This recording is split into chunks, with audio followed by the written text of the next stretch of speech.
this is the product that I made.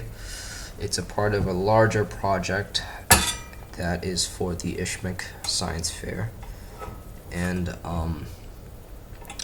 I'm basically making a trebuchet. Yeah. So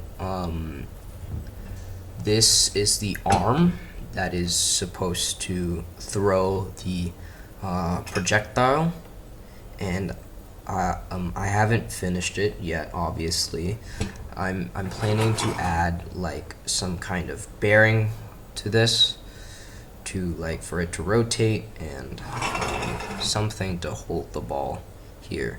Oh, and also I'll probably drill a hole somewhere here to I guess screw in the for me to put in a screw or something, or stick to secure this, to secure the arm in place if I want like a precise measurement or length of the arm. So yeah, the whole gig, the whole shtick about this arm is that it could change its own length. Yeah. So it does this through a gear mechanism. I don't know if you can see into that hole right there, but there's a gear. Sorry for the bad camera, but there's a gear in there, and the gear is connected to a platform that has the same gear ratio. So when the gear moves and turns the platform, it will also move. So if you want to turn, if you want to increase the arm length, oh my goodness, this thing is heavy. If you want to increase the arm length, you would have to turn anti-clockwise.